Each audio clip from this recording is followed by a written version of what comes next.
Τι είναι αυτό? Ένα σπουργίτι.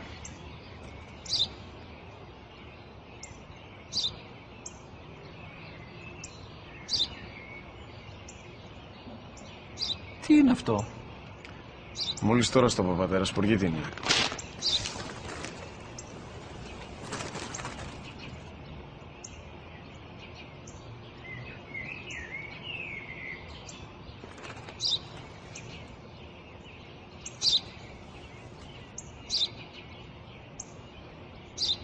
Τι είναι αυτό?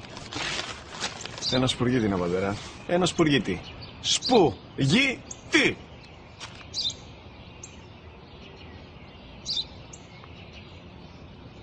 Τι είναι αυτό? Γιατί το κάνεις αυτό το πράγμα, μπορείς να μου πεις? Τόσες φορές σου είπα, είναι ένα σπουργίτι. Δεν το καταλαβαίνεις.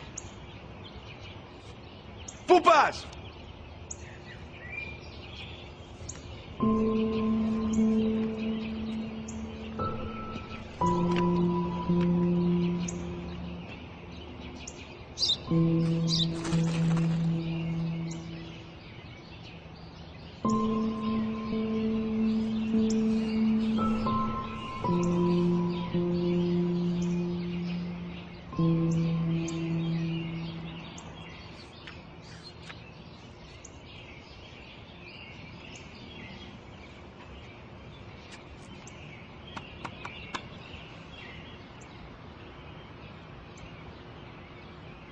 Δυνατά.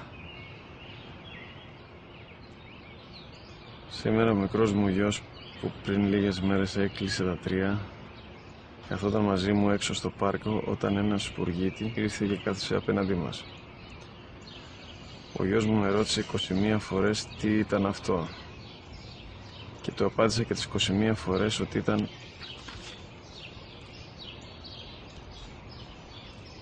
ένα σπουργίτι. Τον αγκάλιασα τρυφερά και τις 21 φορές που μου έκανε την ίδια ερώτηση, ξανά και ξανά, χωρίς να εκνευριστώ, νιώθοντας στοργή για το αθώο μου αγοράκι.